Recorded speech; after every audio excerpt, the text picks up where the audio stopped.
Spoilers ahead for the new Eternals movie. So, Eternals just came out, and I need to talk about it. Eternals is the latest installment in the Marvel Cinematic Universe, and is one of the most ambitious blockbusters of the year, which is also directed by Academy Award winner Chloe Zhao. But, sadly, didn't really work out as well as they had hoped. Right now, Eternals is the lowest rated MCU movie on Rotten Tomatoes. And honestly, I think they're right. Eternals got a lot of things right. First off, it's visually stunning. The cast is incredibly diverse, which was obviously one of the main selling points. The problem is, that might be the only selling point. Eternals is a movie that relies way too heavily on exposition. The back and forth between the past and the present was handled pretty well, but the movie still felt lacking in many parts. Number one, the plot isn't really all well developed. Cersei is supposed to be the main driving force of the Eternals, but she didn't really do much until the end. The characters are, for the most part, very underwritten and forgettable. I know it's hard to flesh out 10 characters in one movie, but that's still no excuse. The characters being diverse was the main thing they had going for them. Makkari was just a deaf girl. Nothing else interesting about her, really. That's it.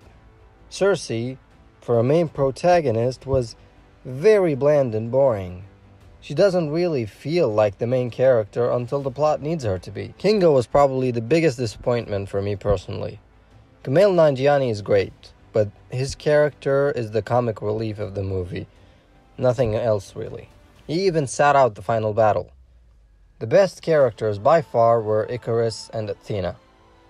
Athena's dementia battle was really nicely written, along with the friendship between her and Gilgamesh that worked really well. The twist with Ikaris was easily the best part of the movie. For Act 1 and 2, he was very mysterious and not much was said about him. You could feel something weird coming. And when the twist comes, it actually felt at least a little earned. That's really the great part about Eternals. They're not afraid to take risks. I mean, multiple character deaths in one movie was very brave. And the Icarus flying too close to the sun homage was super cool, if a little cheesy. Honestly, I'm not even gonna talk about the Deviants because that was just embarrassing.